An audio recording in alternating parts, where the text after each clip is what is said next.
Hi ಎಲ್ರಿಗೂ ನಮಸ್ಕಾರ, welcome to my mini vlog. Okay, ಇವತ್ತಿನ ವಿಡಿಯೋದಲ್ಲಿ ನಾನು ದೇವಸ್ಥಾನಕ್ಕೆ ಹೋಗೋಣ ಅಂದ್ಬಿಟ್ಟು ರೆಡಿ ಆಗಿದ್ದೆ.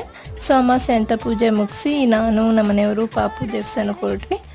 ಗಾಡೀಲಿ ಹೋಗ್ತಾನೆ ಪಾಪು ನಿದ್ದೆ ಮಾಡಿಬಿಟ್ಟಿದ್ದ. ಸೊ ಅಲ್ಲಿ ಟಿಫನ್ ಕೂಡ ಮಾಡಿರಲಿಲ್ಲ ಅಂದ್ಬಿಟ್ಟು ಹಾಗೆ ಹೋಟ್ಲಲ್ಲಿ ಟಿಫನ್ ಕೂಡ ಮಾಡಿಕೊಂಡು ಗಾಡಿನ ಅಲ್ಲೇ ಪಾರ್ಕ್ ಮಾಡಿಬಿಟ್ಟು ನಾವು ಮೆಟ್ರೋದಲ್ಲಿ ಹೋಗೋಣ ಅಂದ್ಬಿಟ್ಟು ಮೊಬೈಲಲ್ಲೇ ಟಿಕೆಟ್ನ ಬುಕ್ ಮಾಡ್ತಾ ಇದ್ದಾರೆ ನಮ್ಮ ಮನೆಯವರು. ಸೊ ಮೆಟ್ರೋ ಬಂತು. ಇದು ಪಾಪುದು ಫಸ್ಟ್ ಮೆಟ್ರೋ ಜರ್ನಿ ಆಗಿದೆ. ಸೊ ಅವನು ತುಂಬ ಖುಷಿ ಪಡ್ತಿದ್ದ ಈ ಎಕ್ಸ್ಪೀರಿಯೆನ್ಸ್ನ. ಸೊ ಅದನ್ನು ನೋಡಿ ನಾವು ಕೂಡ ಖುಷಿ ಪಟ್ವಿ. ಹಂಗೂ ಹಿಂಗೂ ಹುಡುಕೊಂಡು ಮೆಜೆಸ್ಟಿಕಲ್ಲಿ ಇಳಿದು ಹಣಮ ದೇವಸ್ಥಾನಕ್ಕೆ ಹೊರಟ್ವಿ. ಅಲ್ಲೋದ್ರೆ ಹೆವಿ ಜನ ಅಂದರೆ ಹೆವಿ ಜನ. ಸೊ ಅಲ್ಲಿ ಪೂಜೆ ಮುಗಿಸಿ ಹೊರಗಡೆ ಬರೋಷ್ಟರಲ್ಲಿ ಸಾಕಾಗೋಯ್ತು. ಪಾಪು ತುಂಬ ಅಳ್ತಿದ್ದ ಅಂದ್ಬಿಟ್ಟು ಅವರಲ್ಲೇ ಪಬ್ಲಿಕಲ್ಲೇ ಆಟ ಆಡ್ತಾ ಇದ್ರು. ಇದಾಗಿತ್ತು ಇವತ್ತಿನ ನನ್ನ ವಿಡಿಯೋ. ನೆಕ್ಸ್ಟ್ ವಿಡಿಯೋದಲ್ಲಿ ಸಿಗ್ತೀನಿ ನಾನು. ಬಾಯ್ ಬಾಯ್.